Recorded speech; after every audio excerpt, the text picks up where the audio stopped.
40 years ago, in June of 1967, the Sinai Desert between Egypt and Israel would become a graveyard for an army.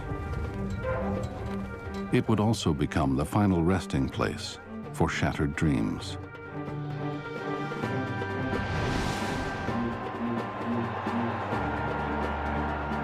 In Egypt, Gamal Abdel Nasser, the charismatic leader of the Arabs, envisioned a new Arab world, a great pan-Arab nation, strong, secular, socialist.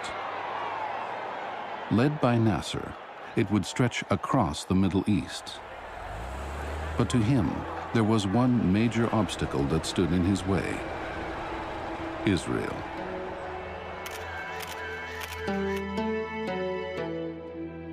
In 6 short days of war, Nasser will lose not only his dream, but his army, his air force, and much of his prestige. 3 years later, he will die of a heart attack. His friends will say he died of a broken heart.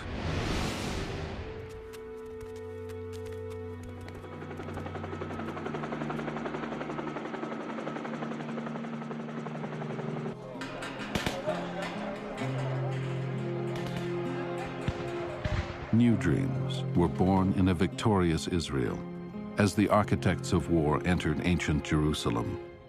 Missing from this glorious moment is an important character, Levi Eshkol, Prime Minister of Israel.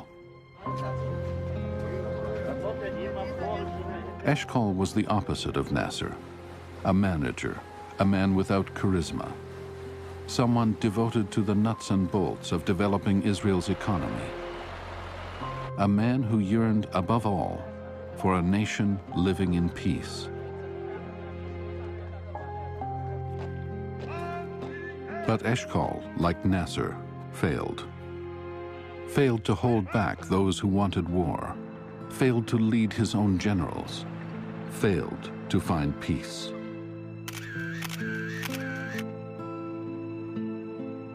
Eshkol will barely survive the war. When he dies 18 months later, his wife will say that he too died of a broken heart.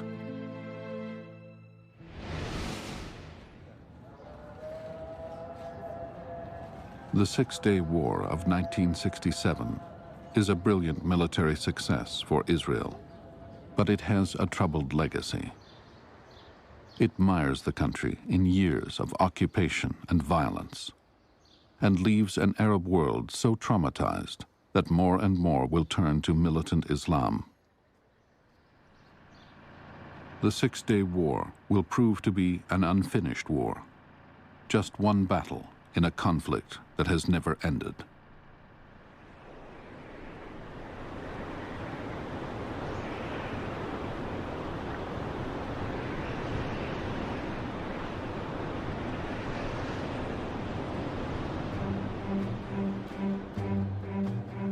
It is in Syria, Israel's neighbor to the north, where the countdown to the Six-Day War begins. Syria is at the center of a militant Arab nationalism, which is strongly anti-Israeli. The then head of the Syrian state, General Amin al-Hafiz, accusing Arab leaders of cowardice because they didn't want to attack Israel.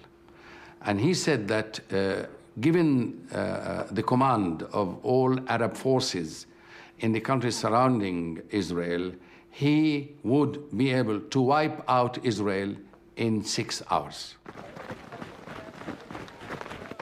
Syria harbors and trains Palestinian commandos who aim to destroy the Jewish state.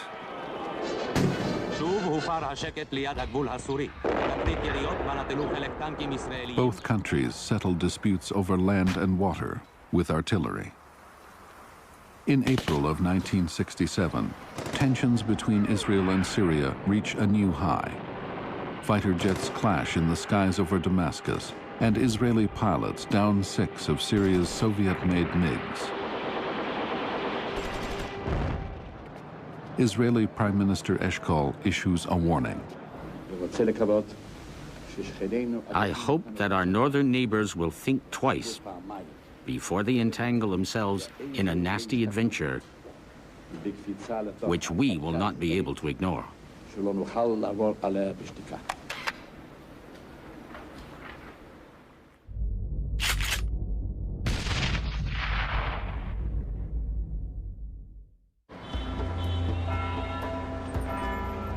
The Kremlin takes Eshkol's statement as a threat, and they take it seriously. Syria is a Soviet outpost in the Middle East, a valuable piece in the chess game of the Cold War. The Soviet official in charge of the Middle East, Viktor Semyonov, notes, Israel stages provocations on the border with Syria. Vietnam and the U.S. Sixth Fleet in the Mediterranean loom behind all this.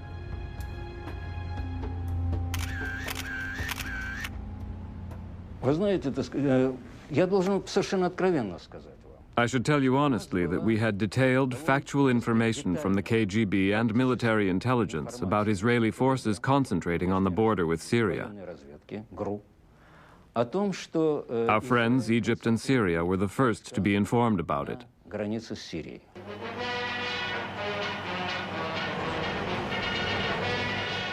Egypt is also in the Soviet camp. In the spring of 1967, Anwar Sadat, the Speaker of Egypt's parliament, heads a delegation to the Soviet Union. Just before Sadat returns home, Semyonov delivers some startling news. In 1 week's time, he says, Israel is poised to attack Syria with 12 brigades. Semyonov's information will prove to be wrong, but it sets in motion a disaster.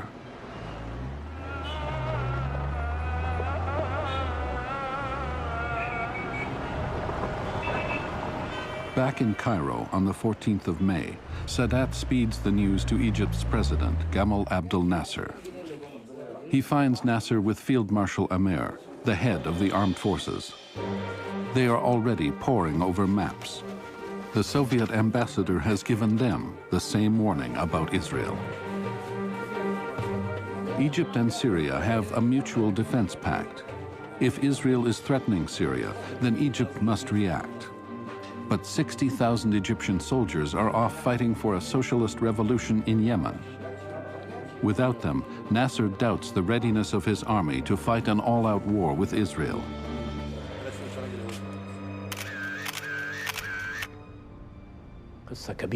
Nasser asked if our military forces were ready to face Israel. Amer said yes, and be assured, Mr. President, that we are ready to meet our enemies and we are going to attack them inside Israel, on all levels, in the air and on the ground. Nasser and Amer immediately order 4 Egyptian divisions to the Sinai border with Israel, and they call up reserves.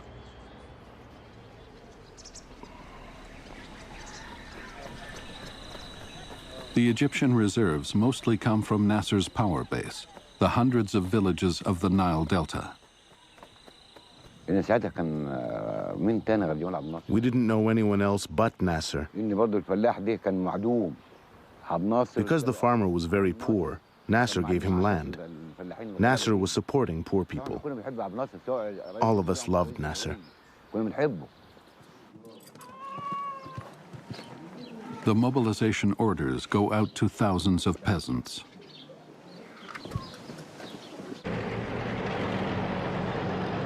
Four divisions cross into the Sinai in the first 48 hours. 40,000 soldiers with 300 state-of-the-art Soviet-made tanks, 450 armored personnel carriers, and several types of heavy Soviet artillery, all on the move to the Israeli border. Surprising thing about the buildup was how public it had been. The sending of the troops into Sinai was done like a parade ground maneuver. Units that people had never heard of before suddenly appeared on the street. The send-off of the troops is broadcast on radio and TV all over the Middle East. There is both widespread excitement and support for Nasser's move.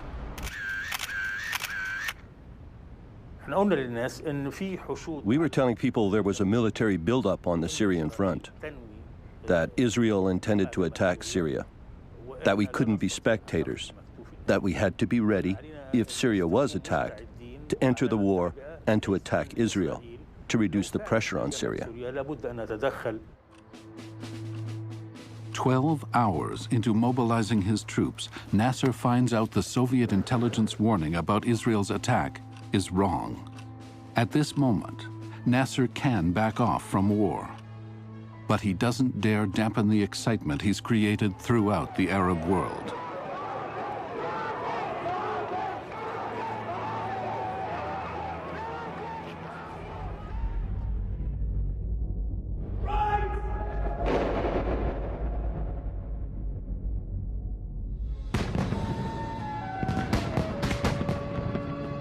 On the same day that the Egyptians enter the Sinai, Israel, a country of only 2.5 million people, is celebrating the 19th anniversary of its founding.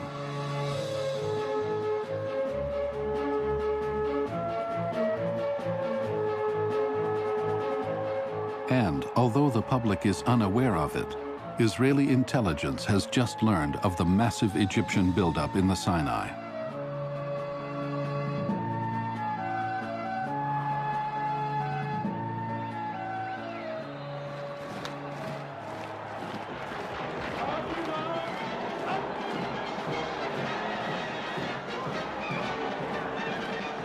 At the Independence Day parade, Prime Minister Eshkol, who is also defense minister, reviews his troops and gets an update on the Egyptian buildup.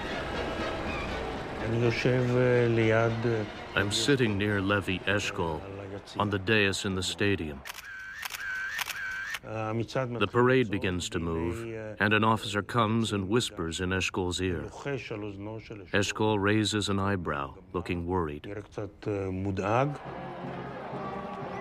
With Eshkol is General Itzhak Rabin, the Army Chief of Staff. This is his first big test. With only a small standing army, he argues for calling up some reserves. Eshkol authorizes Rabin to mobilize only one tank brigade, just 3,000 men.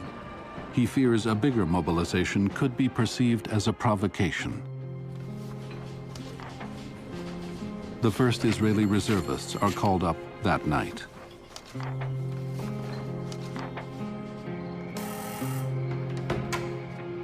Among them is a 27-year-old office worker, Yehoshua Bar Dayan. He starts a diary.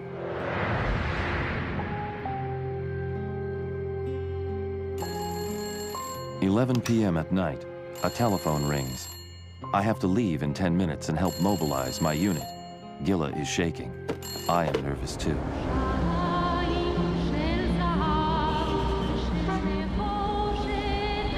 As he distributes draft notices, the radio is playing the new hit song, Jerusalem of Gold, about a yearning for the ancient capital of Judaism.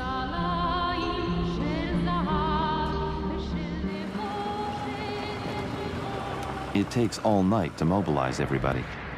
You climb stairways, knock on doors. There are frightened faces.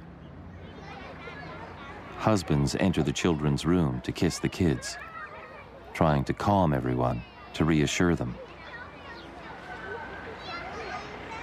At 6 a.m., I'm back at home.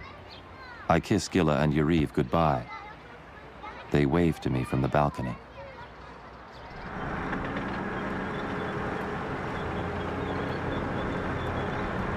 The next morning, the first Israeli reserve units speed south towards the Israeli-Sinai border. The Israeli and Egyptian forces are now separated by a narrow buffer zone, manned by UN peacekeepers. A few thousand troops from India, Canada, Brazil, and Scandinavia are all that separate the enemies. The UN mans observation posts and patrols the border from the Mediterranean to the Straits of Tiran, maintaining peace for more than 10 years. But 2 days after moving his troops into the Sinai, Nasser makes another bold move. On May 16th, UN Force Commander General Indarjit Rike receives a distressing message. This is the first time in my life that I was really, really absolutely staggered. Why? Because of the enormity of what was going to happen. Nasser's chief of staff, General Sharkawi, orders the UN commander to evacuate the UN force within 48 hours. My reaction was very cool. And so I said, I will send this to the Secretary General and ask for his instructions. Then Sharkawi said, but sir, what do you think about it? So I thought very rapidly, and I said, have you thought through what the consequences of this problem are going to be? Have you worked it out, how you're going to deal with Israel after you move your troops on the frontier and UNF moves away? What response the Israelis are going to have? Oh, sir, I will meet you for lunch in Tel Aviv next.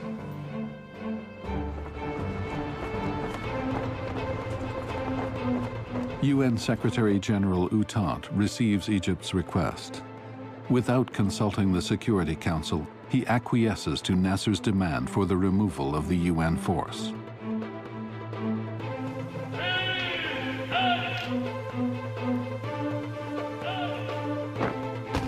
The first UN peacekeeping mission ever to be deployed is being terminated, just when it seems to be most needed. Without the UN, Egypt and Israel are left to their own devices. A lot of my colleagues, when we were debating this question, said to me that, well, the Arabs are going to attack first. I said, no. The Israelis will attack first. What basis? I said, the Arabs will provide them with the basis.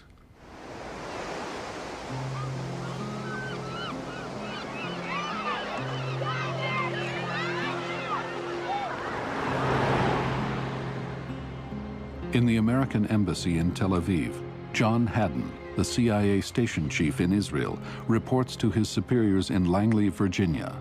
Nasser is raising the stakes. For me, it was just like a little boy who's being held by his father, and the little boy is shouting, let me at him, let me at him. And he doesn't want to be let at him at all, but all of a sudden the father lets go of him. And then they were off and running, weren't they? Nasser was being held by his shirt tails by having this UN front.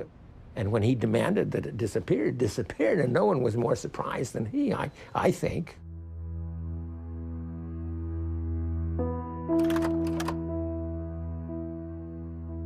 With the UN gone, Eshkol hopes the superpowers will keep the situation in check. In a world divided by the Cold War, the US is Israel's major supporter. President Lyndon Johnson advises Eshkol to refrain from taking any step that might increase tension. But while the US is holding Israel back, the Soviets appear to give Egypt a freer rein, which they will soon exploit. The departure of the UN forces puts Egypt in control of the Straits of Tiran, the strategically important narrows of the Gulf of Aqaba. It's a potential flashpoint.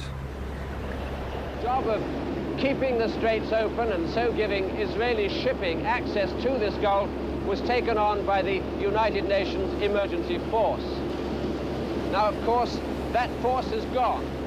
So on the question of war or peace, the Israelis say here in the Gulf of Aqaba, the choice is President Nasser's. In Cairo, Nasser and Field Marshal Amer face a strategic decision. Closing the straits could ignite a war. But allowing Israeli shipping through the straits could be seen in the rest of the Arab world as a sign of Egyptian weakness. Amer argues that Egyptian soldiers simply could not stand idle and watch Israeli ships pass.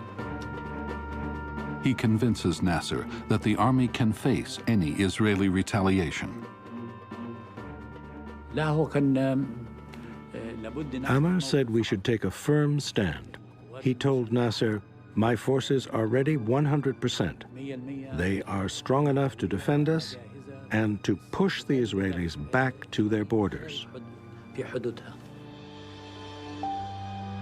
Nasser and Field Marshal Amer have a complicated relationship.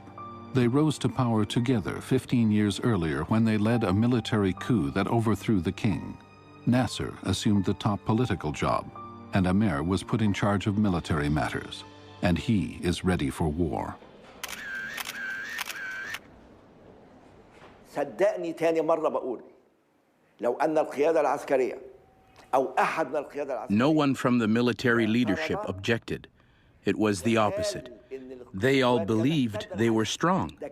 General Martaghi, commander of the ground forces, said, "We are the strongest power in the Middle East." The commander of the Air Force said, "We have the strongest Air Force in the Middle East."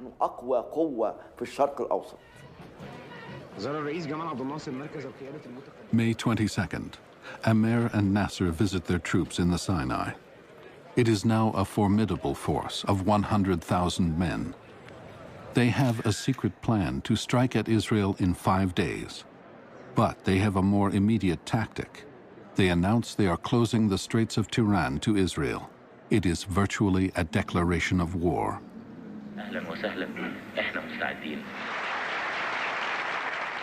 Nasser says, "If the Jews want war, we say welcome. We are ready." A few days ago you said that if Israel attacks, she will be completely destroyed. Yeah. And some Arab leaders actually say that their aim is the elimination of Israel without any qualification. Now what does this mean, actually? If somebody attacks you, yeah? What would be your reaction?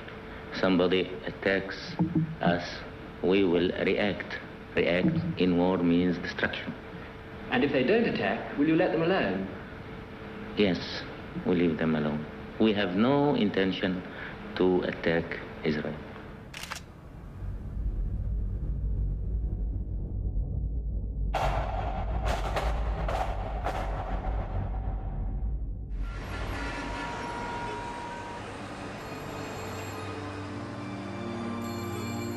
That night, Prime Minister Eshkol's military advisor, Colonel Lior, is awakened with the news of the closing of the Straits of Tiran. He rushes to the Ministry of Defense and is asked to report to its underground bunker, the Army War Room. I thought war was going to break out the same day. We cannot give the Egyptian army more time to organize. I woke up Eshkol on the direct line. "Sir, the Egyptians closed the straits."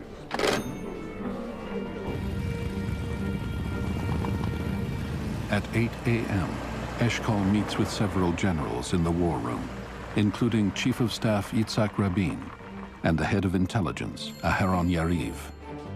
If Israel does not respond to the closing of the straits, it will lose its power of deterrence. Israel's credibility, determination, and capacity to exercise its right to self-defense are being tested. Israel must respond. Eshkol listens to the generals carefully, but he tells them that President Johnson has advised Israel not to shoot first. As always, Eshkol is cautious.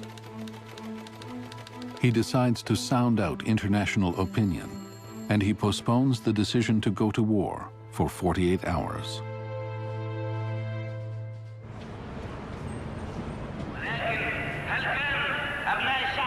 Meanwhile, the closing of the Straits of Tiran electrifies the Arab world, and Radio Cairo beats the drums of war.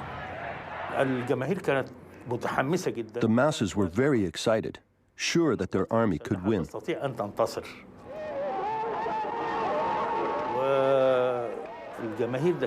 Feelings were very high among all Egyptians, including us in the media.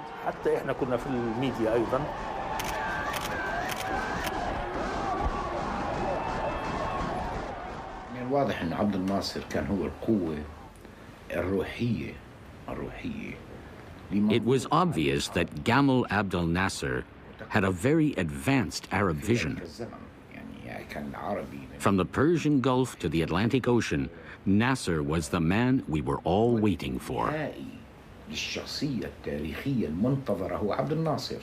أبناء الشعب العربي هم السبب فيما حدث في حرب فلسطين. فبالتالي It is true some people say that Nasser was all talk. But actually the Arab world was ready to follow him.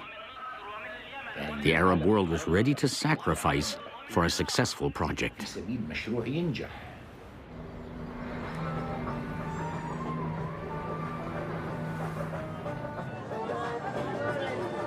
Nowhere in the Arab world is Nasser more admired than in East Jerusalem. Here, the Palestinians, many of them refugees from the 48 war, look to him for salvation. The people were looking towards Abdel Nasser. If you took a popularity poll, there were probably more Palestinians supported Nasser than Egyptians.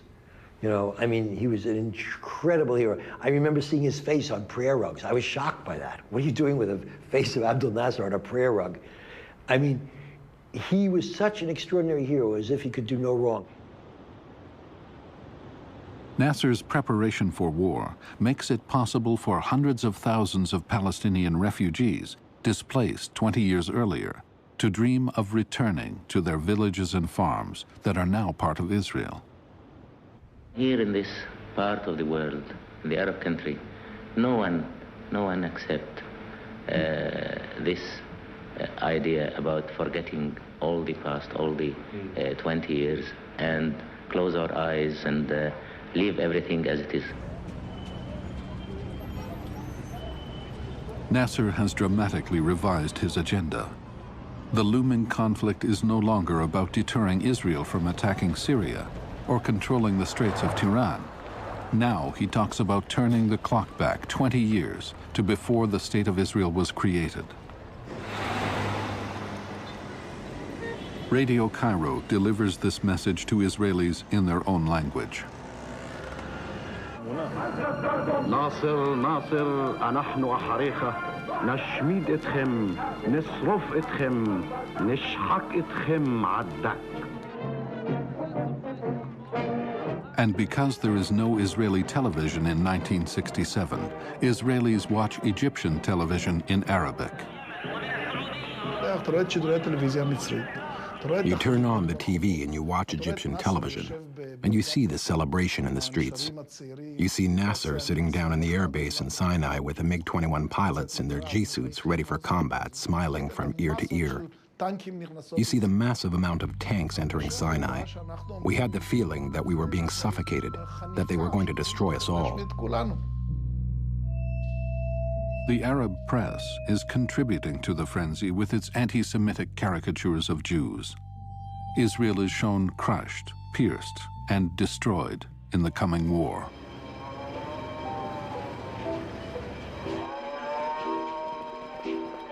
Israelis prepare for the worst. Rabbis consecrate parks to serve as mass graveyards. Civilians are called to donate blood and dig trenches. Most of the able-bodied men are called into service. Most factories and stores are closed. Every truck, every bus, every human being was gone. The economy was at an absolute dead standstill, waiting, you see. And so it was clear that this couldn't last. I was very afraid to leave home. We were just waiting for a plane to come bomb us.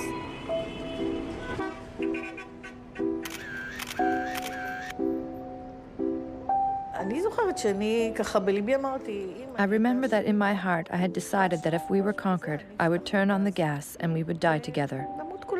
I would not want my children to be hurt by them, and I would not want to fall into their hands either. The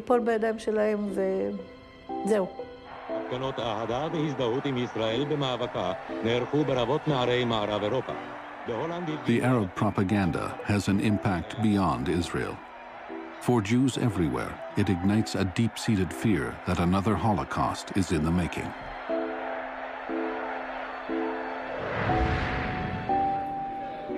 young Jewish volunteers pour into Israel. Just going there because I feel, the need to go there at this particular time. I feel that I identify strongly with Israel, and I feel that they need me perhaps now more than they will next year.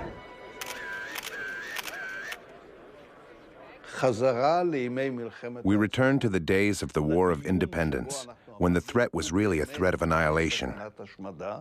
And the public thought, here we are, not even 20 years later, and we are again facing a threat to our existence. So naturally, the Jews panicked.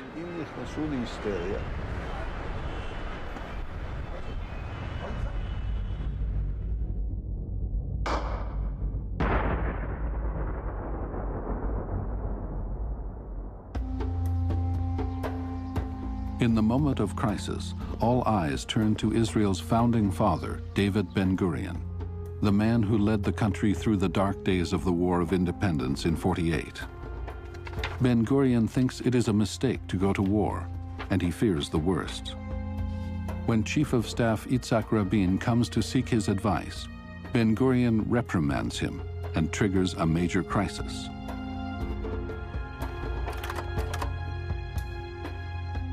In his memoir, Rabin writes, "The old man received me warmly, but instead of fortifying my spirits, he gave me a dressing down.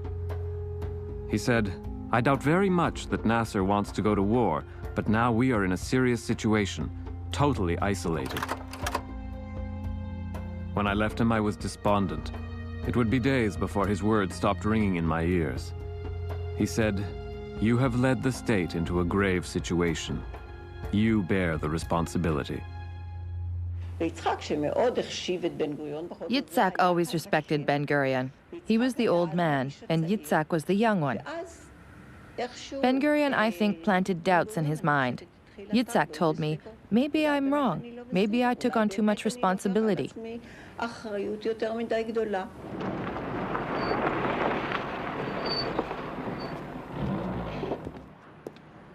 As commander of Israel's military, Rabin is under intense pressure. His mental anguish becomes obvious as he continues to prepare for war. I was with him. Suddenly, he didn't make any sense when he talked. He claimed that he heard lots of noise. Maybe it was a bombardment, he said. We didn't hear anything, no noise. Then we realized that he had collapsed and was having a breakdown. On the 23rd of May, he came home at 6 p.m. He wandered around in the corridors of the house smoking. He was smoking like a chimney throughout those days.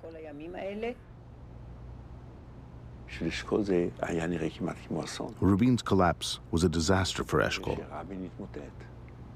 I remember Eshkol saying, "Can you imagine if the public knew about the Chief of Staff of the Army? What a depression it would cause."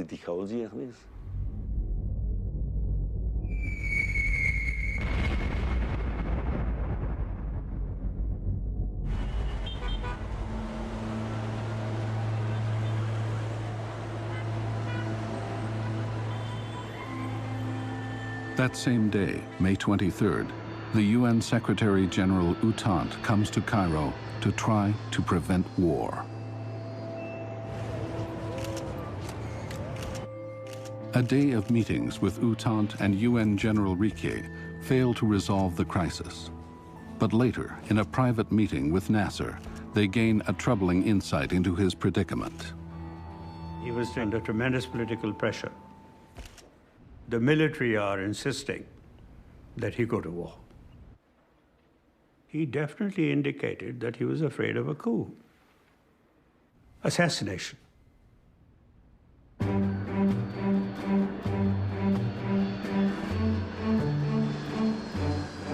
Under pressure from his military to attack, Nasser turns to his superpower ally. He sends his defense minister to Moscow to seek Soviet support for an Egyptian first strike. When the defense minister finished speaking, Kosygin told him right away, I will report this request to the Politburo, but I must tell you, we cannot give our accord for a preemptive strike against Israel and for starting hostilities.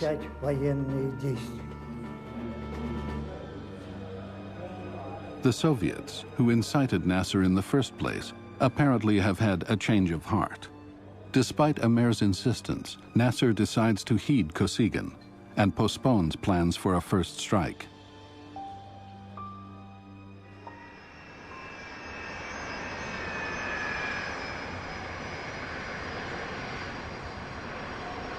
At the same time that the Egyptians are in Moscow, Israel's foreign minister goes to Washington. Abba Eban wants the Americans to force Egypt to open the Straits of Tiran. Every nation in the world has a right of free and innocent passage in the Gulf of Aqaba to the Israeli port of Eilat. If you ask me what I think they will do, I would say that is really what I've come to find out about. In the White House, President Johnson gathers his advisors to discuss what he should say to Eban. Johnson doesn't want an Israeli first strike. I still remember his Texas vocabulary.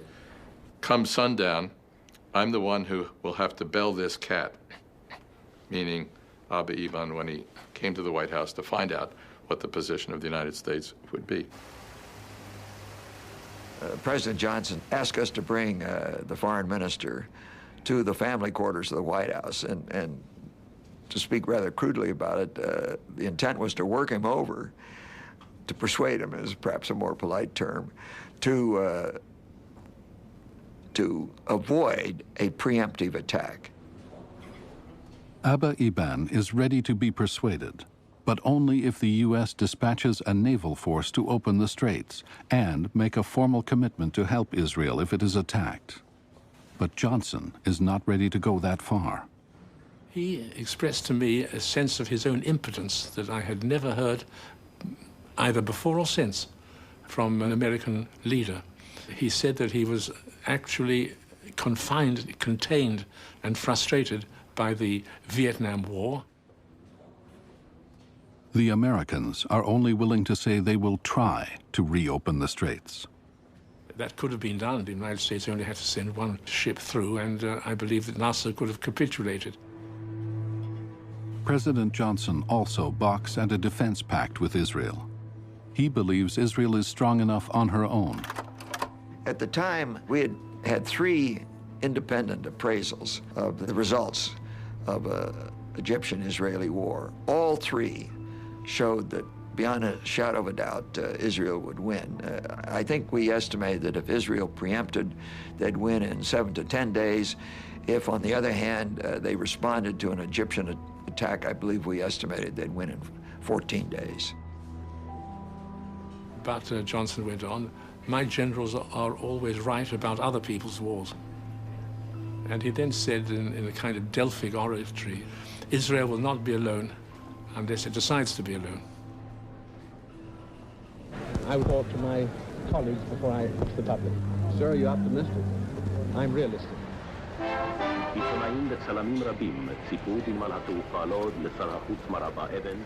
Eban brings back the bad news. America is sympathetic, but unwilling to act with the urgency Eshkol needs. The crisis now stretches into a second week. The Israeli public wants it resolved, and increasingly they blame the prime minister for being ineffectual. You feel there is a growing disquiet in the public aimed at Eshkol and his leadership. His insistence on postponing a decision for one more day, and a demand begins to be formed. Give us a general. Give us a general. Give us a military leader. The papers ridicule Eshkol. Nasser crushes him while he sleeps. He is portrayed as hesitant and indecisive.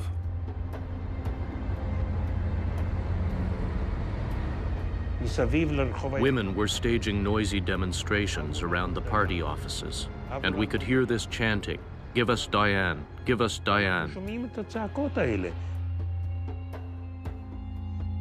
The public wants Eshkol to step down as defense minister and to appoint General Moshe Dayan to the post.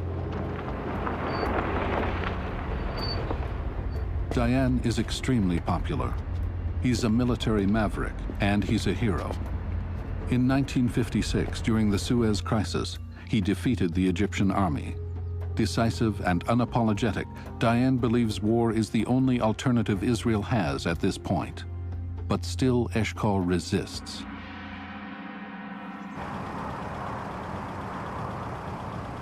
On the 28th of May, in an effort to bolster his leadership, Eshkol plans to make his first public speech since the crisis began.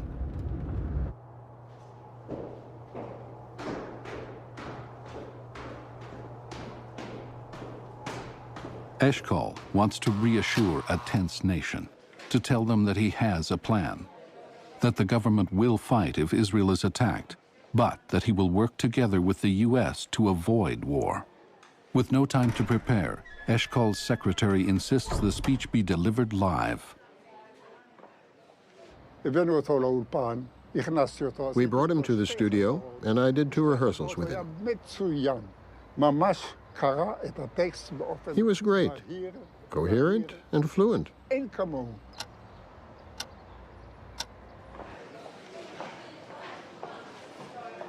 And then it is time for the live broadcast.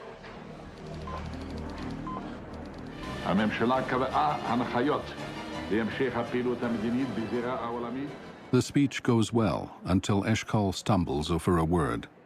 He turns to ask an aide about it and has to be reminded that he is live on air. He resumes, but now he is confused. He stutters. He seems hesitant and hard to understand. All of a sudden, the person who's supposed to lead the Israeli military appears and stutters. And from this stammering, you can't even begin to imagine. In the entire history of the human race, a mere stumble has never been turned into such a national scandal.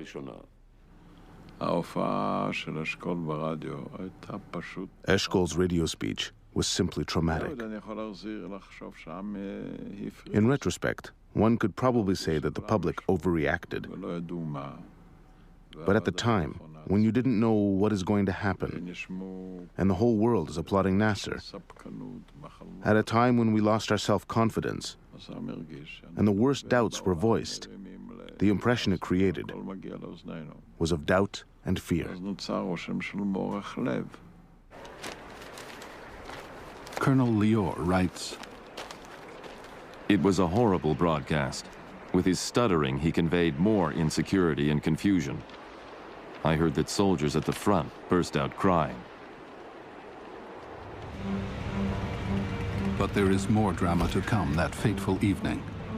From the disaster of his speech, Eshkol hurries to meet the army generals and explain why the government has again postponed the decision to go to war. Lior calls it the Night of the Generals.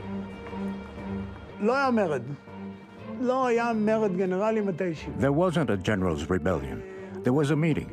He stuttered indeed, and we heard it on our car radios on the way to the meeting.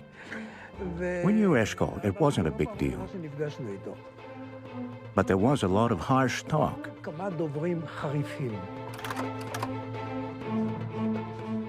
We need to remember that we are a reserve army. We can't wait for weeks for the Egyptians. The army was never built for that. The army needs to be mobilized and act fast.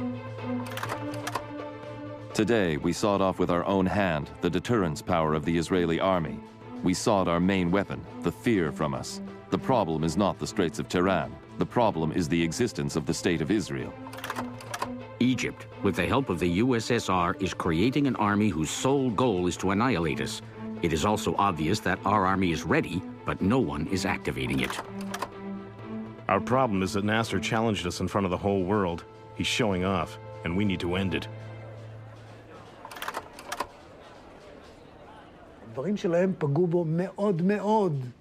Their words hurt Eshkol a lot. As for the rest of us, we talked about practical matters. We told him, The risk you're taking by postponing the decision to go to war is that the war will take place here on our soil. It gives the Egyptians more time to organize better, to plan better. It gives all the advantage to them.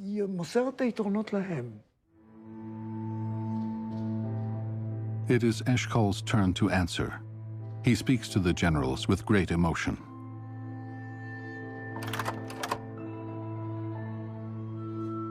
Deterrence does not mean that you always have to act. How long will we live by our swords? You asked for 100 planes, you got them. You asked for tanks, you got them. But you did not get them, so one day we can say, now we can destroy the Egyptian army.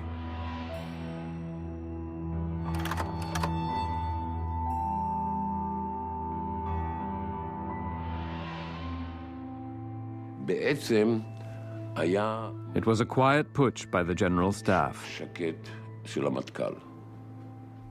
How did he dare? The huge and holy army says that there is no choice but to go to war, and this stuttering Eshkol wants to tell the army what is good and needs to be done? And if a war is necessary or not? He did not stand a chance.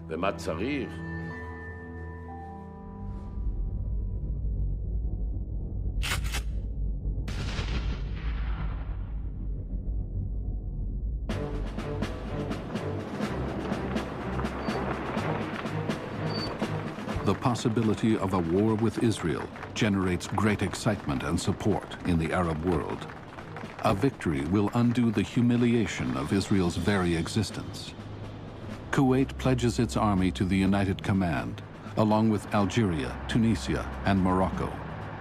Even a bitter opponent of Nasser, King Faisal of Saudi Arabia, joins the cause.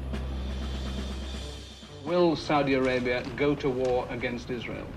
We are ready to go to the furthest extremity, war. Could I ask His Majesty what sequence of events he would like to see now in the Middle East? The first thing is the extermination of Israel.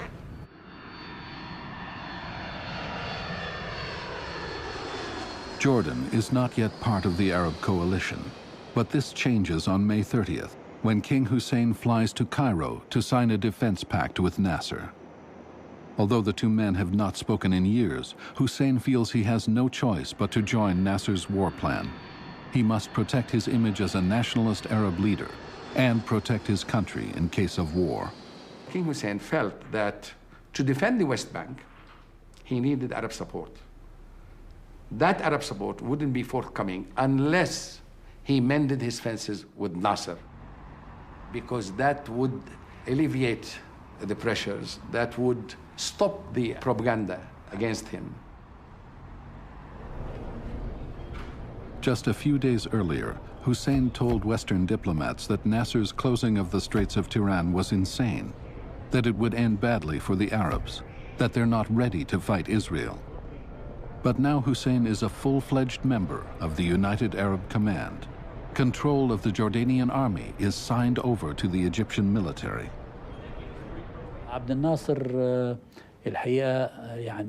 This level of enthusiasm King Hussein showed surprised Nasser, and he never forgot this for the rest of his life. This alliance means that Israel will need to protect its border with Jordan. Although Jordan is not a major military power, its Arab Legion fights well. More importantly, Jordan's alliances with Iraq and Saudi Arabia can bring more men and tanks into the war against Israel. In just 2 weeks, Nasser has ejected the UN forces from the Sinai, blocked the Straits of Tiran, and given new life to the dream of eliminating Israel. The entire Arab world is behind him.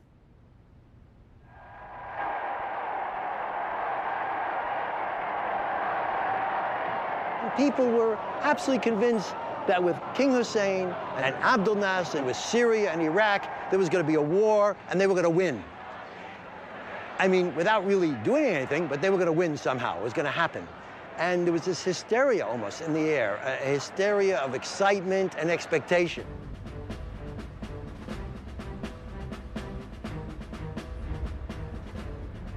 On June 1st, 4 days before the war, Eshkol breaks down and finally agrees. He will give up the defense portfolio. Moshe Dayan becomes the new Minister of Defense.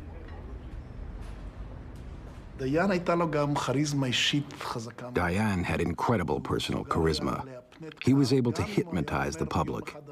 Even if one day he said one thing and the next day the opposite. A big part of his success as Minister of Defense was the fact that he projected a sense of confidence to the army and the nation. People felt safe with him. One thing about the significance of this appointment is immediately clear. It's an outright victory for all those in Israel who favor the taking of a much tougher line against Egypt. Now out of the public eye, Eshkol is still looking for a way to avoid war. He sends Meir Amit of the Israeli intelligence agency to see the head of the CIA in Washington. Eshkol tries once again to see if the U.S. Navy will in fact force open the Straits of Tiran. I asked the director of the CIA, what is the United States planning to do? He told me we are not going to do anything. None of the naval powers wants to get involved in this thing, except Denmark, which is debating it. With diplomatic options exhausted, the focus is now on the new Minister of Defense. Moshe Dayan has become the public face of Israel, and journalists ask about Israel's chances in a war against the Arab forces. Well, they have plenty of tanks and troops and everything, too much, too many, and we have much less than they have. Much depends, of course, where is the battle. The next day, June 4th, Eshkol convenes a critical cabinet meeting. But Dayan takes charge. We cannot lose the initiative. The situation gets militarily more complex. It does not matter who will shoot the first shot. We have to act, and act as quickly as possible. The cabinet votes. 12 ministers are for a preemptive strike. Only 2 are against. Dayan writes the official text of the decision. It reads, "It is therefore decided to launch a military strike aimed at liberating Israel from encirclement and to prevent an impending assault by the United Arab Command."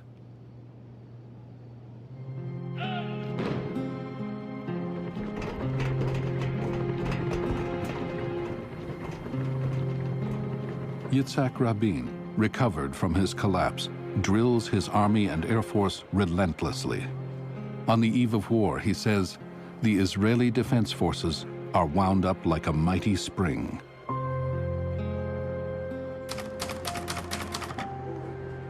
On the last night of peace, Eshkol writes to the 2 superpowers. In a note to Soviet Premier Kosygin, he pleads for Russia not to intervene on the side of the Arabs. In his other note, he calls President Johnson the greatest friend of Israel and asks him to keep the Soviets in check. Colonel Lior writes, I am scared. I'm not sure Israel can withstand the combined power of the Arab armies if our preemptive strike fails.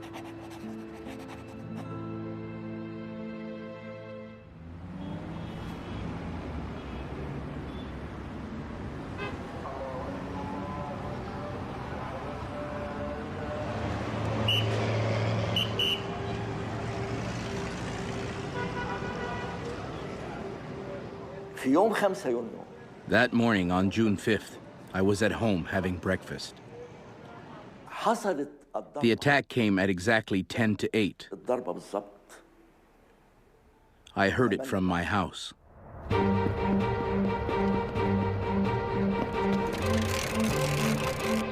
The Israeli attack has in fact been planned, even rehearsed, for 8 years.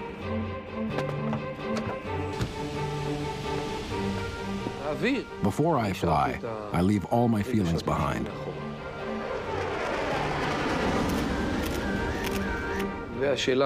Who I am, my feelings about my loved ones, all of that becomes irrelevant.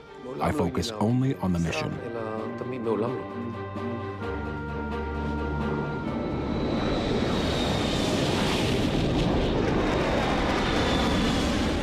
Almost the entire Israeli Air Force takes off. The attack is timed to catch the Egyptians at breakfast. It's an all-out assault, aimed at hitting every airbase in Egypt simultaneously. The planes fly low, avoiding Egyptian radar. At each airfield, there is an overall plan. First, disable the runways to prevent escape. Then, take out individual planes.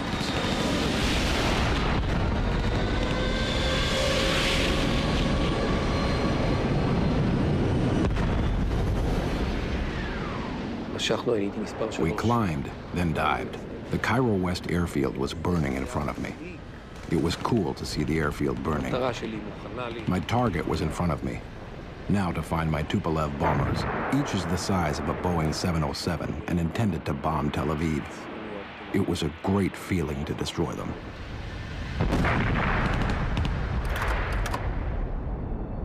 The Israelis achieve total surprise. Egypt's Field Marshal Amer is touring the Sinai to prepare for the coming war, unaware that it has already started. It was a strange feeling to see the Israeli planes over us. My first impression of the war was when I saw the Israeli planes above me, while I was in the Field Army Command headquarters. Not a single warning siren sounded before their arrival.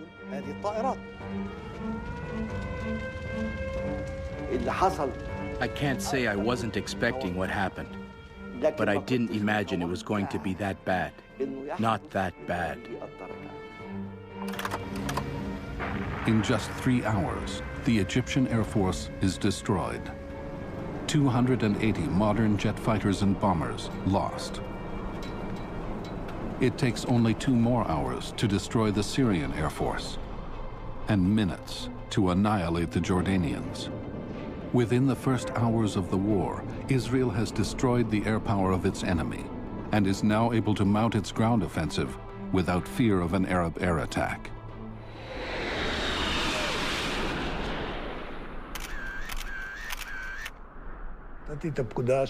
I gave the coded order, red sheet. It meant that the tanks should raise antennas and begin to move. I heard the order cascading through the communication networks of all the command centers, and we pressed forward.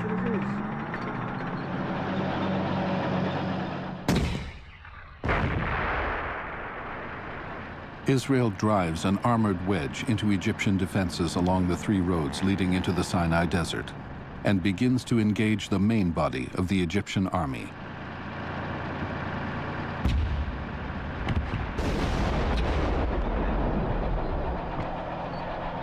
Israeli reservist Yehoshua Bar Dayan sees action in the Sinai, and he keeps a diary. Now that it's actually happening, there is no fear, only excitement.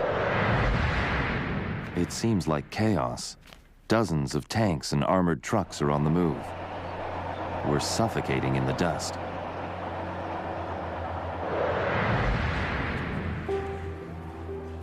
The Egyptian High Command is in a state of shock. Israel's air attack has been a catastrophe. Without air cover, Egyptian troops at the front begin to panic. Our officers didn't even have time to order us to dig in. Everything happened so fast. Suddenly, we saw our soldiers withdrawing. Nobody told us what was happening. So we withdrew too.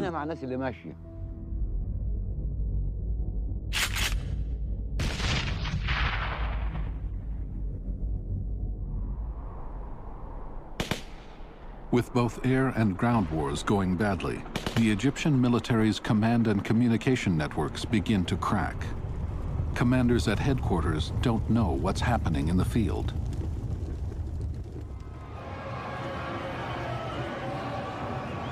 But these military disasters are kept from the Egyptian public. Jubilant crowds gather to listen as Radio Cairo announces victories.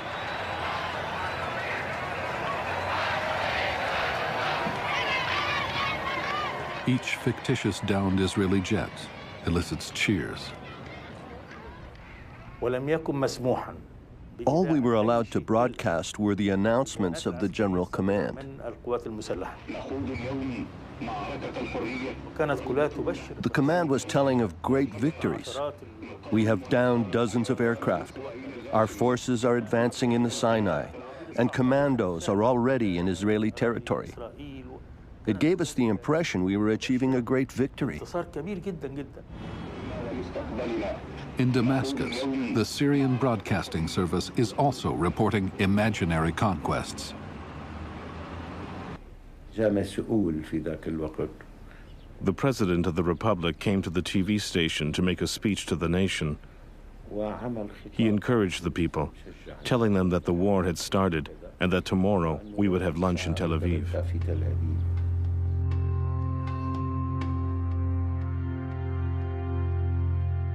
Israel follows its own plan of disinformation. The public has not been told of the total victory of the Israeli air attack. Israelis learn about the war when air raid sirens signal them to go into shelters. Moshe Dayan, as defense minister, gave an order. He ordered total radio silence on the first day of the war. Not one announcement on what the IDF was doing or its victories. All the Israeli public hears is a general statement that the war has begun.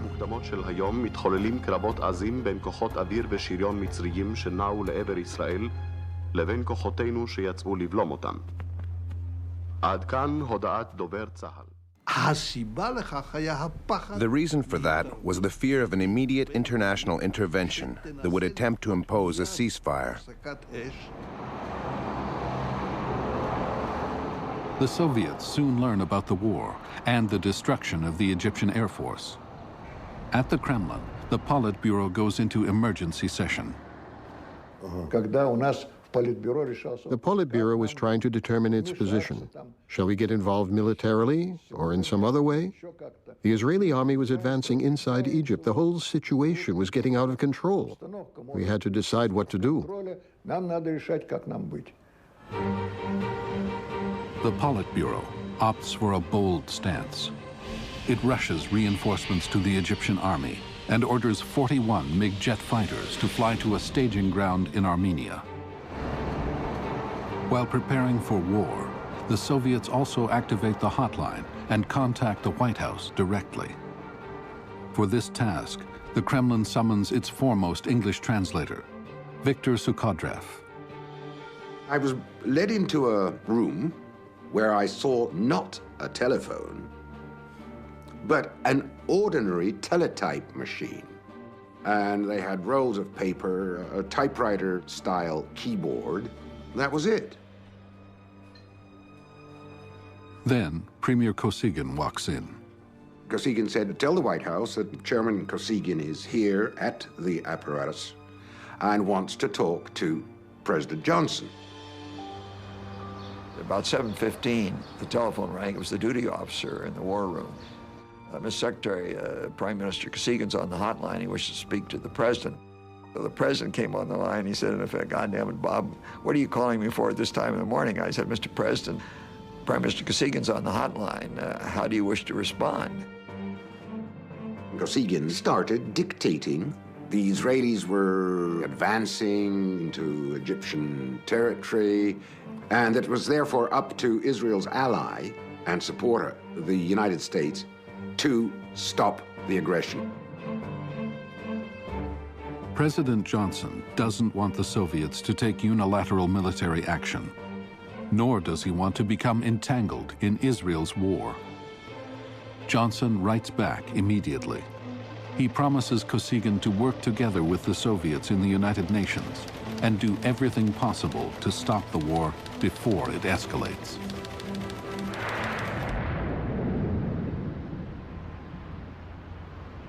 Radio Cairo's false news about Egyptian military successes has reached Arab Jerusalem, where it has an electrifying effect.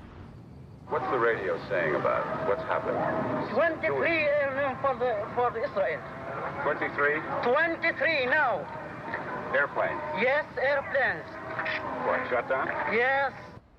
By this time, I had left the newspaper and run over to the radio station just to see what was going on. Because all they were doing was broadcasting military music and shouting slogans. And I remember saying to them, they're going to hit this place. And the head of the station saying, because he had some military experience, the head of the station. We were probably the only two people who had military experience. He had served in the Jordan Army. I had served in the American Army. Nobody else. That was the other amazing thing for me. Everybody's clamoring for war, all the young men, and none of them knew how to fire a rifle. And I was cautioned, don't talk that way. You're suggesting that the united might of the Arabs are not going to overwhelm Israel. They're going to come in here. How can you even think that way? The truth is that on the first day, our morale was very high because all the information we got was that the Arabs were victorious. Israel jammed our military communications, so we were getting all our information from the radio. And the Egyptian radio Cairo was giving wrong information.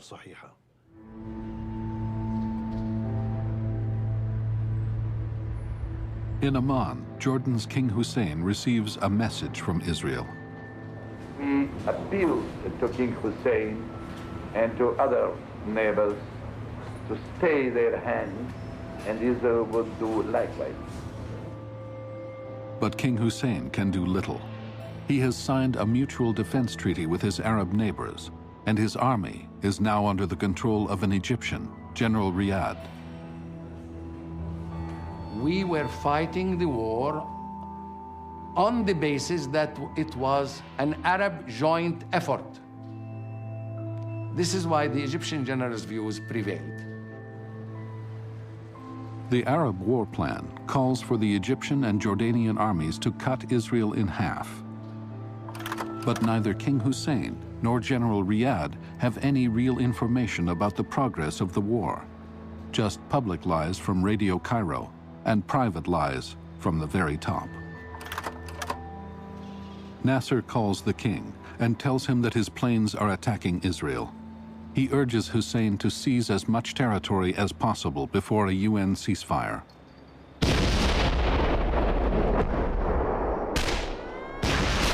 Minutes after this phone call, Jordanian guns and mortars start to shell the Israeli half of Jerusalem. This is the first attack on Israeli territory.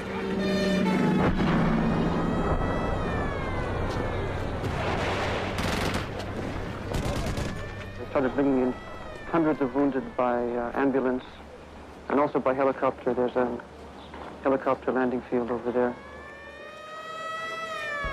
Only 3 hours into the war with Egypt, the war has now expanded to include Jerusalem.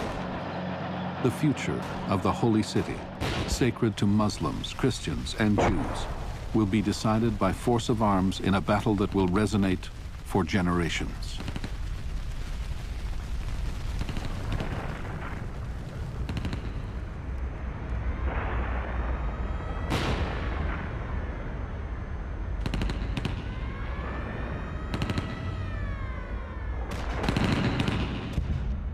The battle for Jerusalem begins where the 1948 war left off. For close to 20 years, Jerusalem has been a city divided between Jordan and Israel.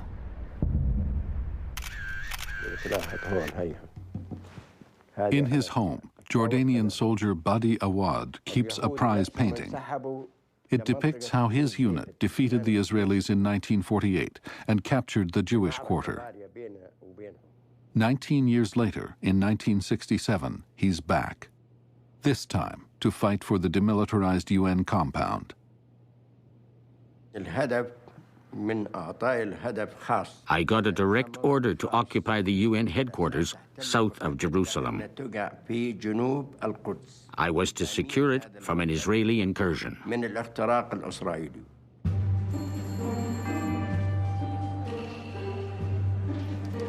In the war room, the nerve center of Israel's military command, one man, General Moshe Dayan, defense minister for only 4 days, is making all the critical decisions. His prime concern is to avoid a war on multiple fronts, a potential disaster for the outnumbered Israeli forces. But Jerusalem is a special case. He decides he cannot put the city at risk. He authorizes the Israeli Central Command to engage in the battle for the UN headquarters.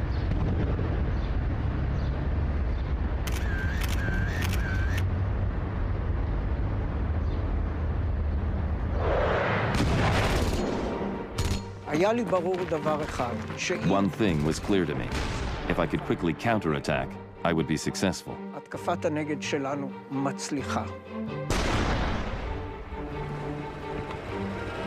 While Colonel Dar's tanks attack the high ground overlooking the headquarters, one platoon forces its way into the compound.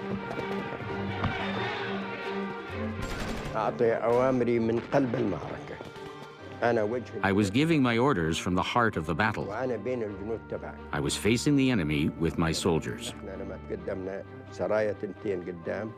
We were positioned with 2 battalions forward and 1 to the rear in the compound.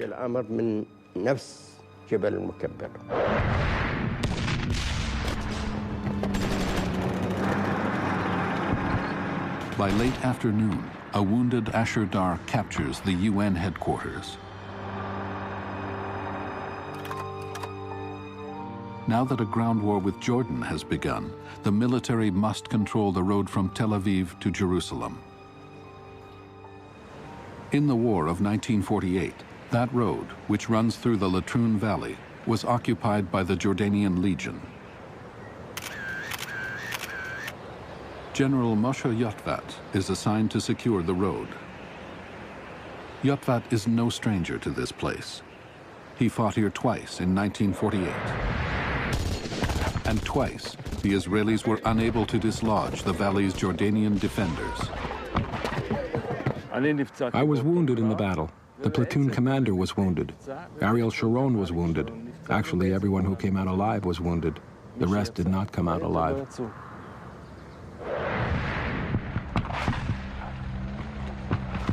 Now, Moshe Yotvat has another chance. He starts shelling the Jordanians. But the Jordanian Legion has withdrawn into the West Bank. Yotvat pursues them.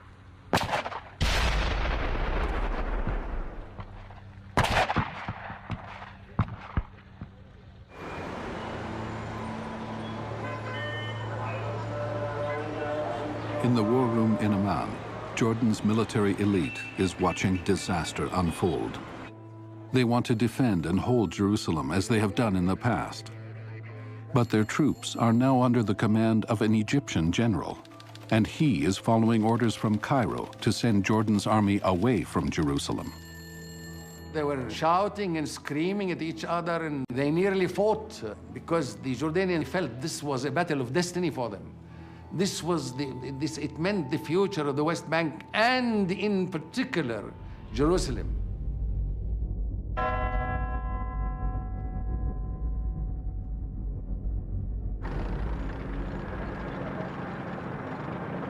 On the second day of the war, with the Sinai campaign going well, Moshe Dayan pulls out his paratroopers from the Egyptian front and sends them to fight in the battle for Jerusalem. Israelis are haunted by the loss of the Jewish quarter in the Old City just 19 years earlier in the 48 war. The quarter was destroyed, its synagogues defiled, and access to the Wailing Wall lost. Jews were exiled from a city where they had lived since the reign of King David 3,000 years before. To many Israelis, this was a national disaster.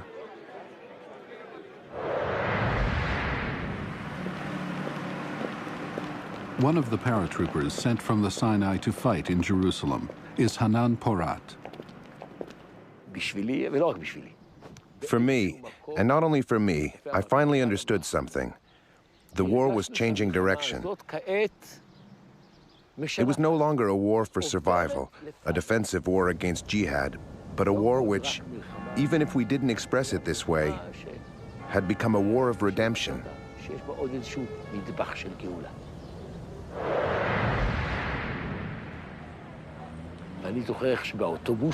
I remember how we went up to Jerusalem in these dusty buses. The bus is roaring with the song Jerusalem of Gold. The guys are singing about how the water holes have dried up, how nobody comes anymore to visit the town square. I mean, who thought about those things back then? The song, Jerusalem of Gold, was written just before the war. It's an unlikely anthem for the soldiers, most of them secular Jews who have always regarded Tel Aviv as their center. But the war is changing Israel. The largely secular nation is getting a heady dose of religion, and the battle for Jerusalem is starting to feel like another holy war.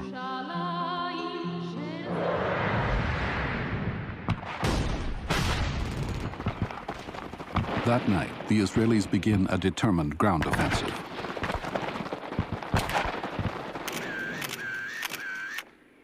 The soldiers are paratroopers, like Private Yaki Hetz, fighting for the ridge overlooking the old city.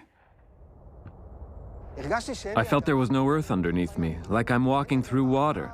I shoot just to get my confidence back.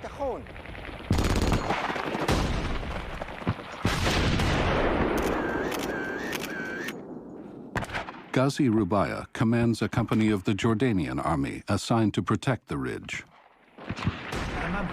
I had two options. Either my soldiers get killed, or I find a way out of here. What shall I do? The Jews are coming from all sides. The spirit of my soldiers is at its lowest.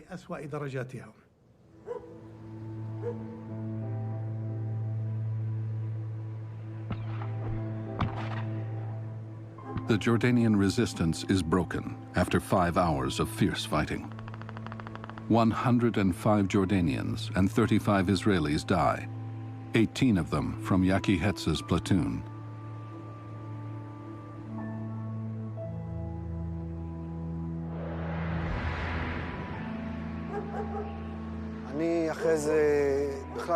I was in shock. I tried to understand what happened. For me, it was a war of survival. I never took part in any of the celebrations. Even a year later, I couldn't listen to the music that celebrated the victory. I refused to listen to Jerusalem of Gold. I had to turn the radio off. I was in despair. This war was a terrible blow.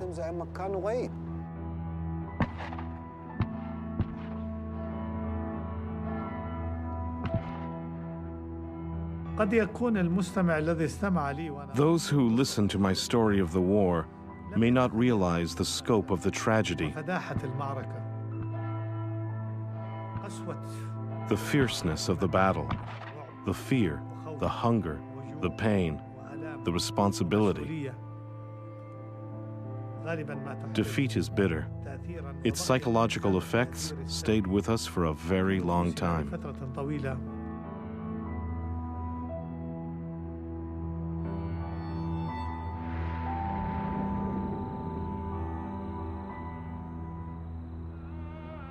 With the defeat of the Jordanians who were defending the approaches to the city, the Israelis prepare to move in. Abdullah Schleifer is there to witness the beginning of the fall of the old city. I saw one airplane that swept low, clearing the Dome of the Rock, and then as it moved upward, it dropped the bombs that wiped out the last Jordanian military positions that were defending the approach to the old city. By morning, most of the Jordanian defenders in Old Jerusalem are gone. On the third day, about 600 or 700 people came to us in the Aqsa Mosque, asking us to withdraw. I don't blame them. They saw tanks in the streets, and they were under the influence of Israel's psychological warfare.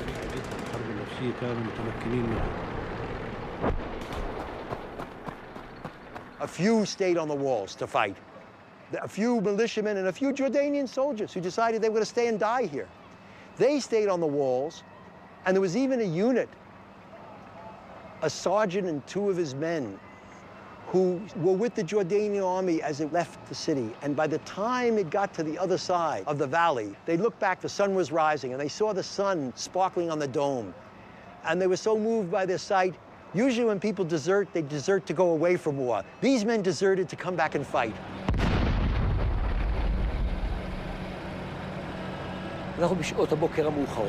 We arrived here late in the morning. We came down from Augusta Victoria through the Kedron Valley and climbed towards the Lion's Gate.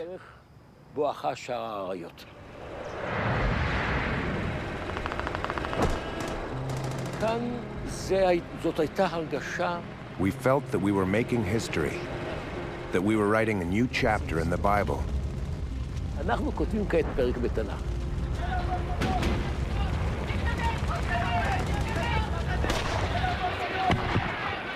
Suddenly I heard tremendous shouts, and I realized that the Israelis had entered the city. You know, tremendous shouts of victory and exultation and firing.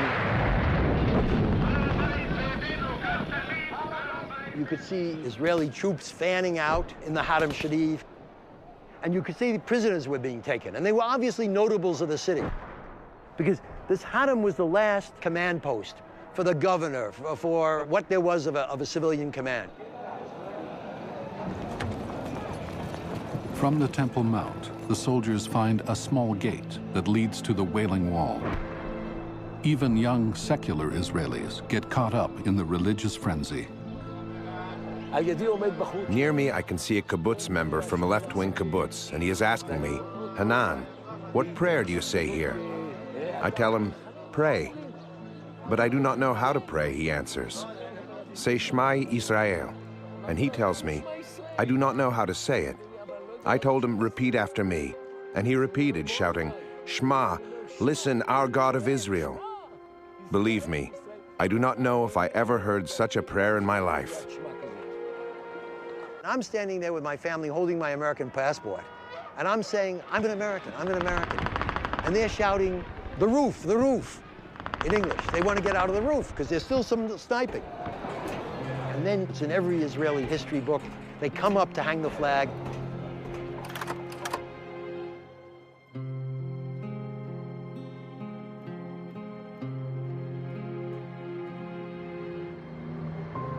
Israeli soldiers capture the euphoric moment on home movie cameras. The Israelis have taken the old city of Jerusalem. They have, in their view, liberated one of Judaism's holiest sites, the remains of the Second Temple.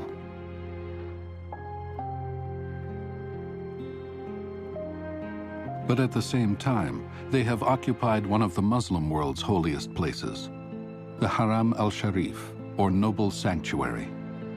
This tragic intersection of religious geography will stoke the fires of conflict for generations to come. And it will be a deep and humiliating setback for Jordan's king.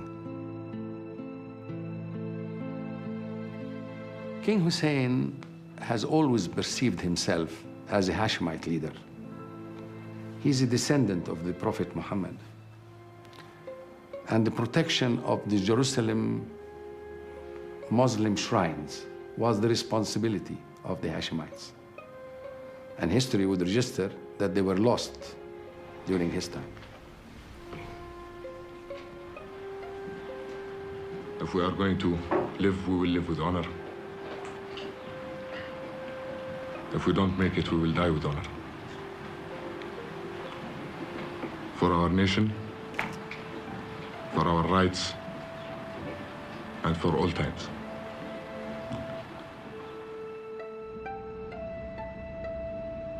The conquering generals of the Israeli army, Moshe Dayan, Uzi Narkis, and Yitzhak Rabin, proudly enter the city they've captured. They are careful to record the moment. We advanced about 10 meters past the gate when Dayan stopped the group and said, Ilan, please go forward and take a picture of me entering the old city. These were his exact words.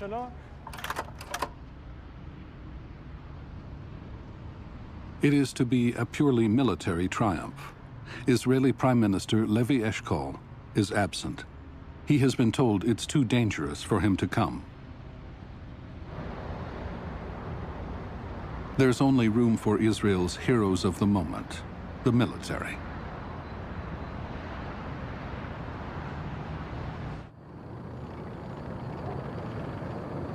By the second day of the war, the Israeli army in the West Bank is fighting so well and moving so fast that it has outrun civilian control.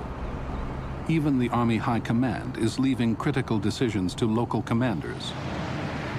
General Moshe Yotvat moves into the West Bank and pushes through to the Jordan Valley.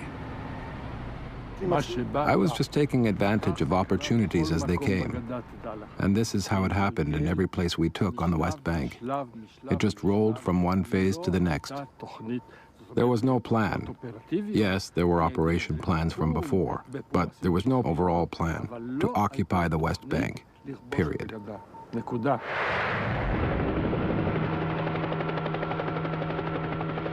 In the Sinai, the Israelis are also doing better than they expected. General Ariel Sharon surprises the Egyptians when he crosses sand dunes previously considered impassable.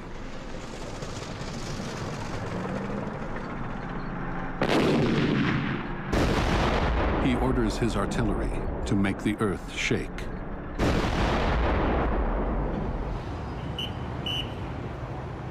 For the Arab armies, the war has been one defeat after another.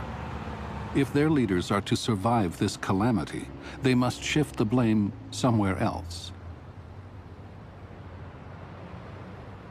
Egyptian President Gamal Nasser gets on the phone with Jordan's King Hussein. Together, they come up with an explanation for their defeats.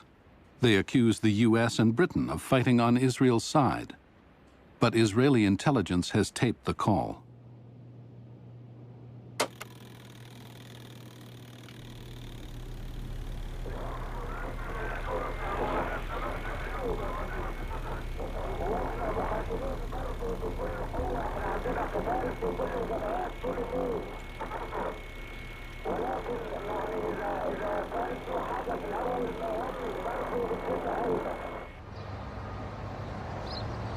When U.S. diplomat Richard Parker hears the accusation over the radio, he calls Nasser's deputy. I called up and said, "What the hell is this? There aren't any American aircraft within 300 miles of Egypt." He said, "For your information, they could not possibly have done what they did without help, and that help had to come from you or the British, and we think it was you." The accusation about U.S. and British involvement ricochets around the Arab world and feeds a growing resentment against the West.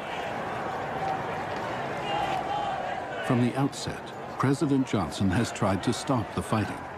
He also wants a post-war policy that would bring a more lasting peace. But first, he has to get the UN Security Council on board. A normal United Nations Security Council resolution in a situation like this after a war or an attack would be ceasefire and withdrawal of forces to their pre-war boundaries. The Soviets want a ceasefire and a withdrawal. But Johnson accepts Israel's argument that they should not withdraw and that the captured territories be exchanged for peace. In the corridors of the UN, intense negotiations take place. The Soviet Union is so alarmed at the speed of Arab losses that it's ready to accept a quick agreement and avoid the complete destruction of the Arab armies. The Soviets, therefore, agree to a ceasefire with no withdrawal, even though Israel is now in possession of large swaths of Arab land. To Johnson's dismay, Egypt and Syria refuse to accept the proposal. But this principle of exchanging land for peace becomes the American policy in the Arab-Israeli conflict. Nobody sat down and said the position of the United States for the next 40 years will be no Israeli withdrawal until there's peace. We're still, 40 years later, dealing with the consequences of that decision.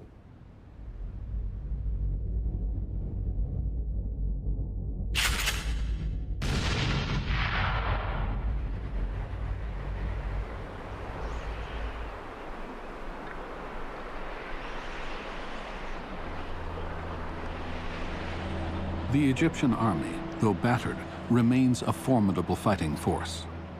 9 of its 14 divisions have not yet seen combat and could be used to block the Israeli drive to the Suez Canal. Amer, however, has no fight left in him. He wants to withdraw. But when his generals submit a plan that will take 3 days to implement, he panics and orders the army to get out of the Sinai immediately. The withdrawal was not planned. A planned withdrawal means an orderly retreat to specific positions. The withdrawal orders were issued without details, and the local commanders were left alone to execute them. It resulted in a lot of confusion on the Sinai front.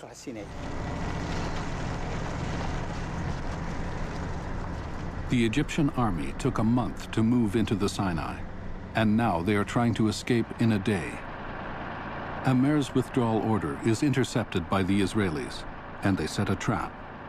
There are 100,000 Egyptian soldiers and hundreds of tanks to be captured or destroyed. Instead of the original plan of attack, we decided to encircle the Egyptian army.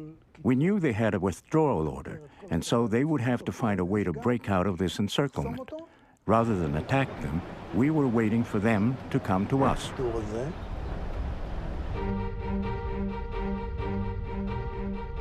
Fatih Abu el-Rish has been retreating on foot for over 24 hours. We were walking in groups of 3 or 4. We knew the roads because we had spent 3 years in this area.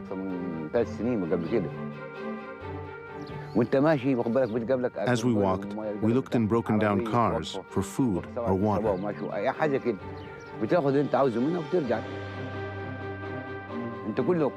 Everyone was looking to the sky.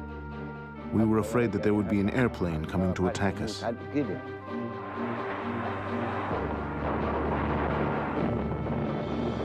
No one was thinking about anyone else, only about himself.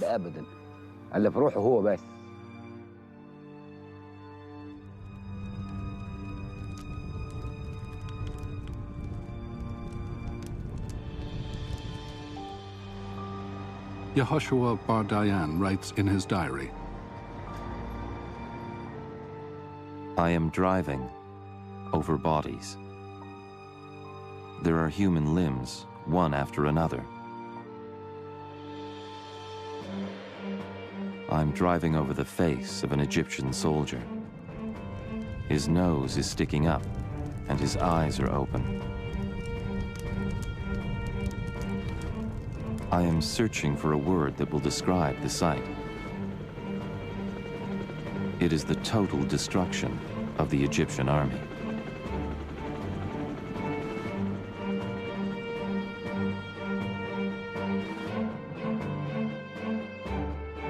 Tens of thousands of Egyptians are taken prisoner. An Israeli soldier near the airport of El Arish captures this on film.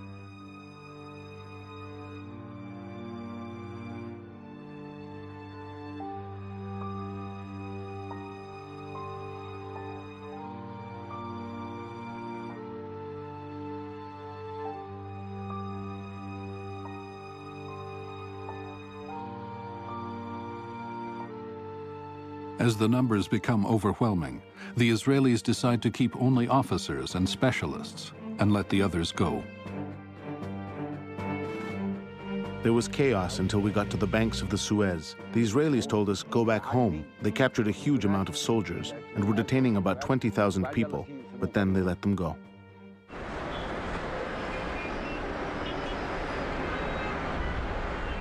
Tens of thousands of Egyptian soldiers are going home with tales of defeat and destruction. There will be no more cheering crowds, no easy lies about victories. By late afternoon, Nasser meets with his senior officers, including Field Marshal Amer. Distraught, the officers leave the 2 men alone. Nasser comes out with an ashen face and says, "Everything is over. We're agreeing to a ceasefire."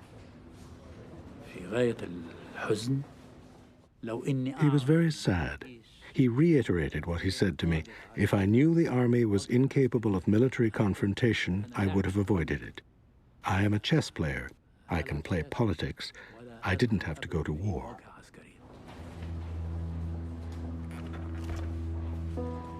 With his army destroyed, Nasser decides to face his nation.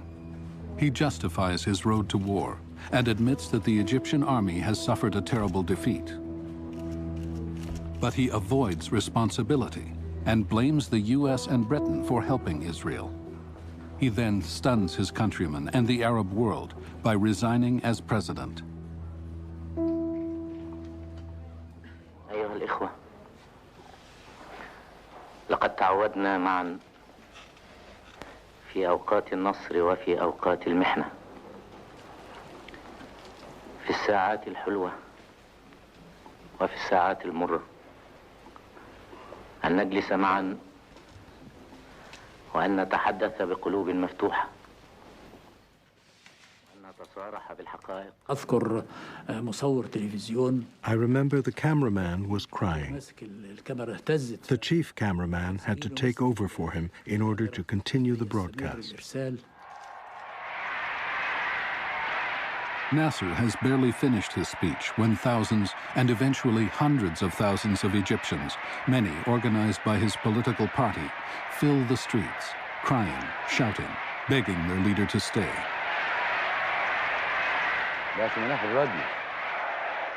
We heard it on the radio.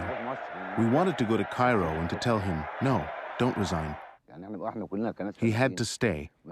It's like your son has done something wrong and is trying to avoid responsibility. You have to deal with the matter and correct your mistake.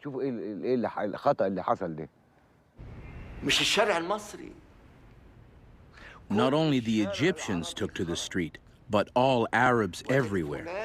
He received calls from other presidents asking him to stay.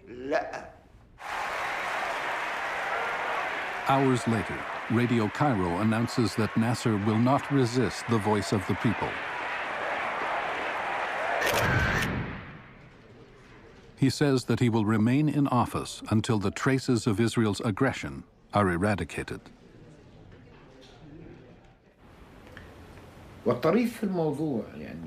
In all the countries in the world that went through similar experiences, the governments fell. But not the Arab regimes. That's the situation I had to face, as well as millions of other citizens. Here we were, left in the middle of a path, a deserted, dry path. Not a cloud in the sky, no promise of rain. We were left with the ruins of our dreams.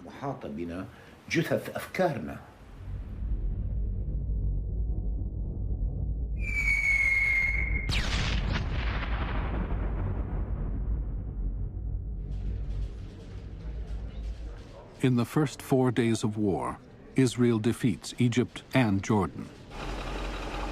Moshe Dayan did not want the army to reach the Suez Canal, but now Israelis are cooling in its waters. Dayan had been against the occupation of the old city of Jerusalem. Who needs this Vatican, he said. But now Israel controls all of Jerusalem.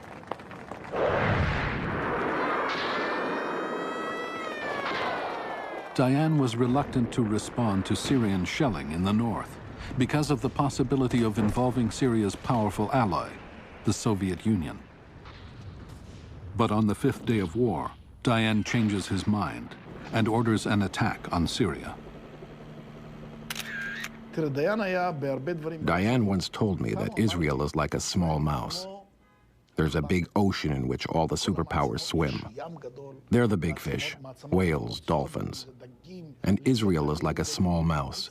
It runs quickly out of its hole to grab something and runs quickly back to the hole.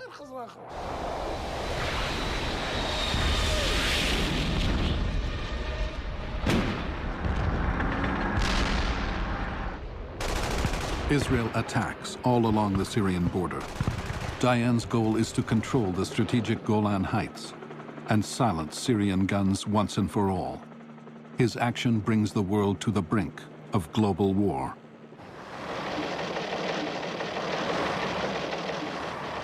That evening, the hotline in the White House comes to life. Soviet Premier Alexei Kosygin sends a stern warning. Kosygin, in a sense, said to the president, if you want war, you're going to get war. He didn't actually use those words. He said, in effect, if you don't stop this action, that is to say, if you don't stop Israel attacking Syria, we will have to respond and we will consider, I think his words were, unilateral military action. The situation was very serious on a global scale. No one knew what turn events might take. You know, Middle East conflict has always been like a powder keg. There might have been an explosion with grave consequences for the whole world. The Soviets move to back up their threat. They order Air Force General Vasily Reshetnikov to repaint his planes with Egyptian Air Force markings and prepare for action.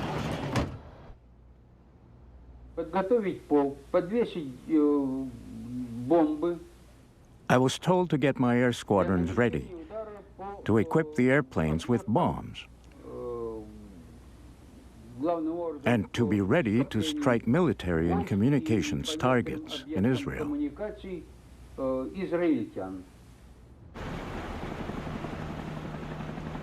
Less than 10 miles from the Israeli shores, the Soviet fleet is assembling a force to storm the Israeli port of Haifa. Captain Yuri Kripunkov is asked to find volunteers to go ashore for battle. I lined up my boys on the deck and said, "Lads, it seems like we're going to take part in a very serious action. Those who are not ready to risk their lives should step ahead." Only one stepped ahead.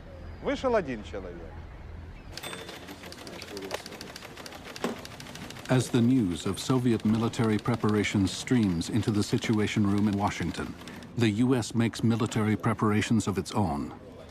It is the most dangerous moment of the Cold War since the Cuban Missile Crisis. We figured we would have to introduce U.S. military force to support Israel defending itself against a combination of Syria and the Soviet Union.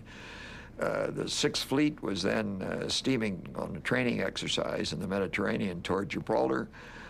We turned it around and sent it back toward Israel, not to support an Israel attack on Syria, but to be prepared to defend Israel against a potential Soviet attack.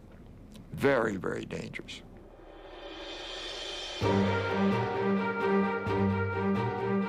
In the United Nations, Syria presses for an immediate ceasefire, but Israel resists. This buys Dayan enough time to finish what he's started.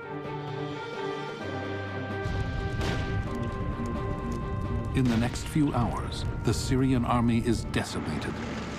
The Israelis push to within 40 miles of Syria's capital, Damascus, when Dayan calls a halt and Israel agrees to a ceasefire.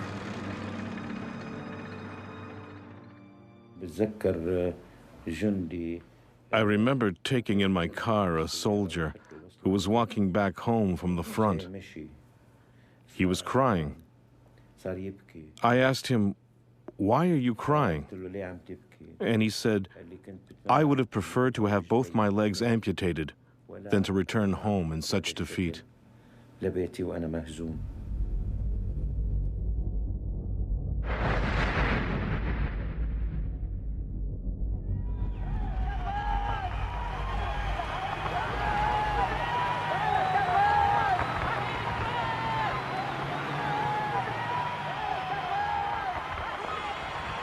After only 6 days, the war is over. Israelis feared the worst, and now they are filled with relief. The political geography of the region has dramatically changed. Israel now controls 3.5 times as much land as it had 6 days ago. Prime Minister Eshkol, who didn't want the war, governs 1.5 million Palestinians in the West Bank and Gaza. But it is Jerusalem that is both the biggest prize and the thorniest issue.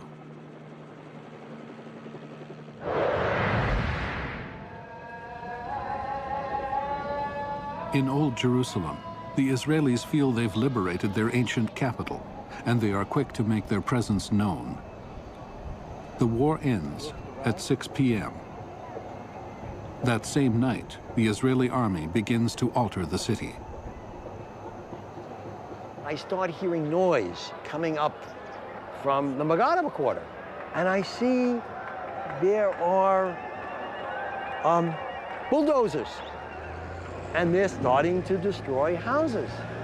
And in the morning, I get a better look. Half the quarter is destroyed. For generations, Jews who wanted to pray at the Wailing Wall had to do so in a narrow alley. But now, Dayan wants to remake this quarter into an open plaza that can hold thousands. The Wailing Wall is to be transformed from a religious site into a national symbol. When I saw this destruction, there was a part of me that felt tremendous dread, that like a whole new problem was going to be created, a whole new problem.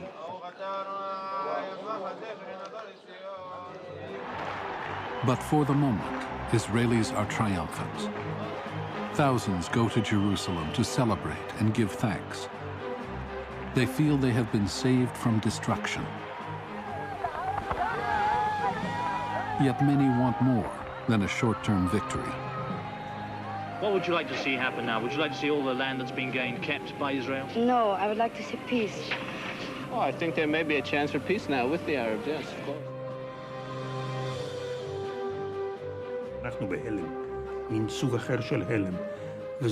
We were in a state of shock those first few days. For the first time, people could visit Jerusalem and the territories. It was as if all politicians, from the right and left, and all the people, had taken a large dose of LSD, and we were flying. While the Israelis are celebrating, the Palestinians are devastated. The rest of Palestine has fallen into Israeli hands. I decided to cross the River Jordan. I had relatives in Nablus, in Jerusalem, in Ramallah. The people were not only shocked, it was more than shock. People were, as I told you, influenced, enticed by the propaganda war to feel that victory was at hand. To be defeated in such a humiliating way was something beyond anybody's imagination. Almost immediately, the Israeli government begins to plan for peace. Israel offers to give back Sinai and the Golan in exchange for full peace with Egypt and Syria. It is willing to negotiate over the West Bank, but insists on keeping all of Jerusalem as Israel's capital. Dayan and Eshkol stated that they were willing to give a lot back for peace, and Dayan said his famous line, that he's waiting for a telephone call from the Arabs. And the Arabs, instead of calling Dayan, went to Khartoum. 1 month after the war, Arab leaders gathered for a meeting in Khartoum, Sudan, to deal with the aftermath of the war. In spite of his horrendous defeat, Nasser is still the undisputed leader of the Arab world.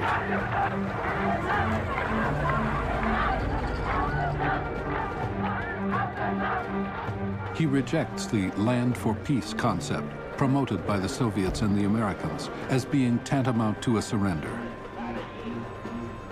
Instead, the conference decides on the 3 no's: no recognition of Israel, no peace, and no negotiations. And all Arab states are to prepare for military action.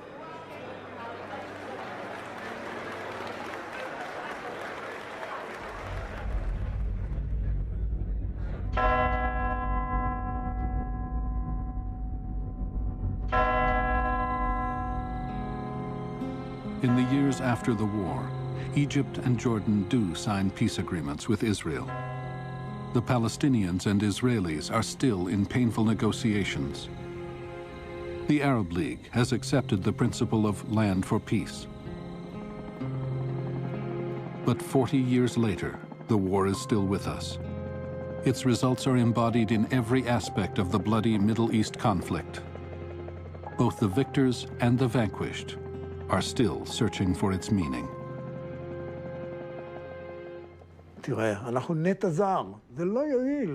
We are a foreign implant, and around us are hundreds of millions of others, and nothing will change that. It is not a solution to depart from here and give them the country.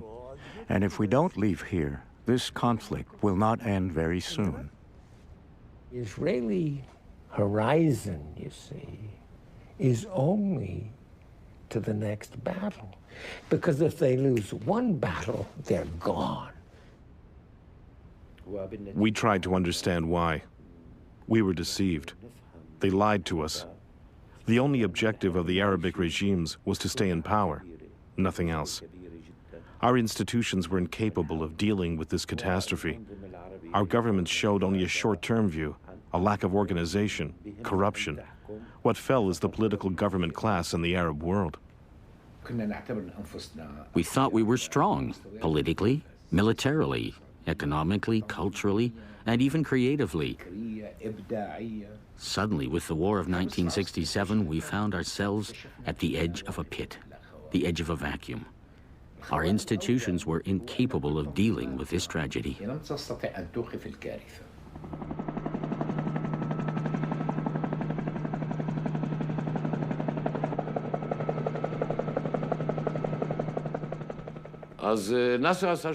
So all right, Nasser made a mistake and Hussein made a mistake. So why do we have to fall into the trap of their mistake and to turn our lives into an ongoing hell? 40 years we have been living in an ongoing hell because of this accursed occupation.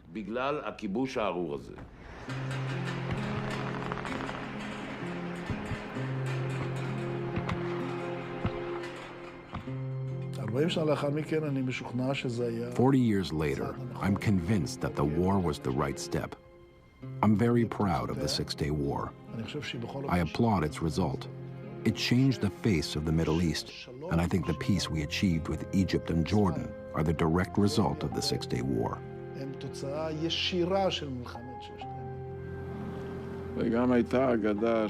And there was a myth that the Arabs are not courageous, that they would not commit suicide, that they wouldn't fight. But you must not be contemptuous about your opponent. And you must not forget that you have to make peace with your enemy.